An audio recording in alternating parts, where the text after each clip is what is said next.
I trusted that good writing would come looking for me. It would find me because it knew where I lived.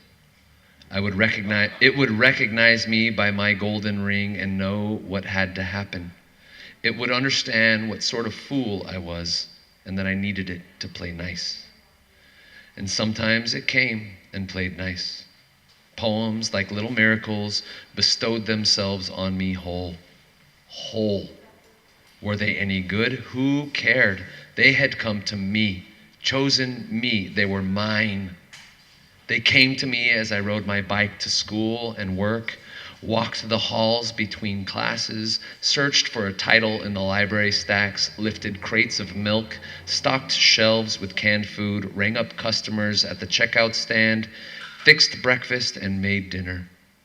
At all hours, dark or light, words and ideas came. The brilliant arc of a story or some fulsome final scene would shoot through me out of nowhere.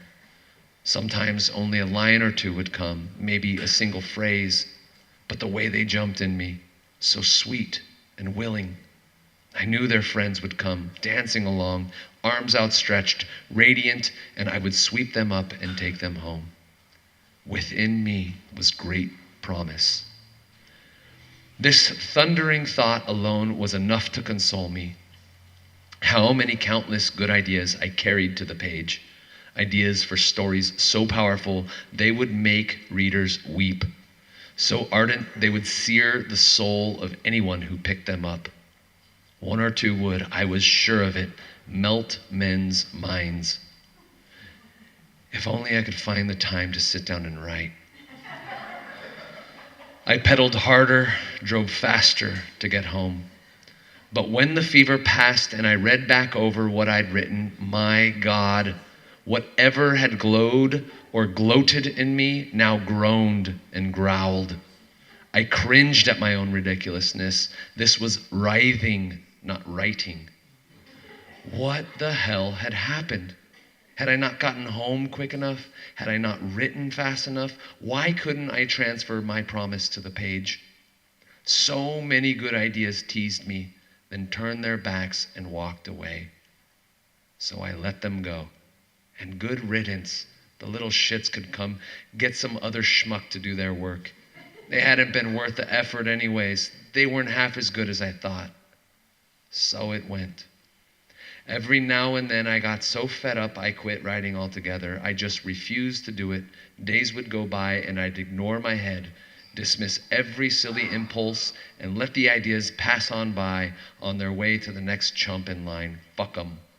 Such an attitude made me feel generous, carefree. I was in control.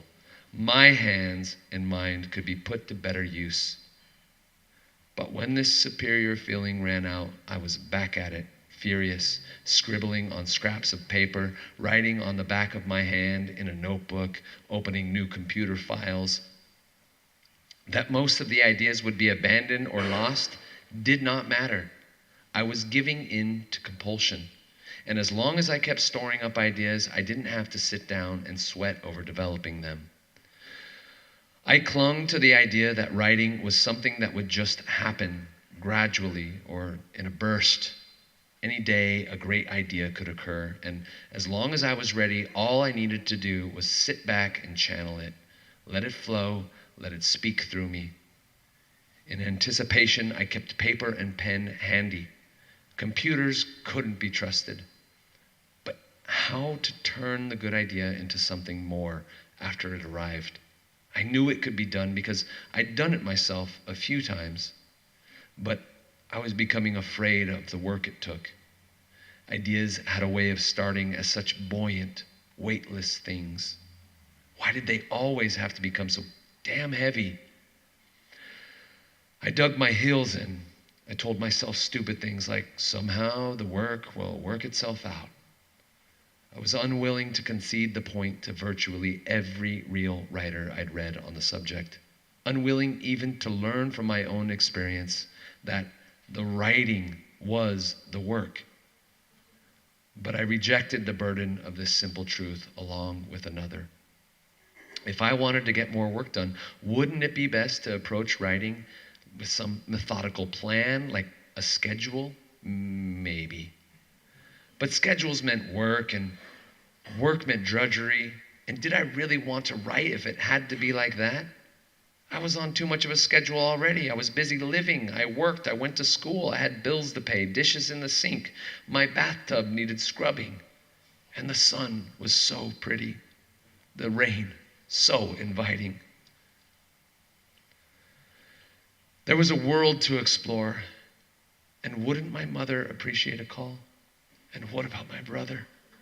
I must consider the plight of my brother. In my daily rounds, it seemed all things were infinitely more pressing or pleasant than a confrontation with words and beginnings that bloated in the mind only to die on the page. So why make myself crazy? Why allow things to get so desperate? Maybe it was best to take it easy, stop trying to force things. I could coast along just storing up ideas. So that's what I did.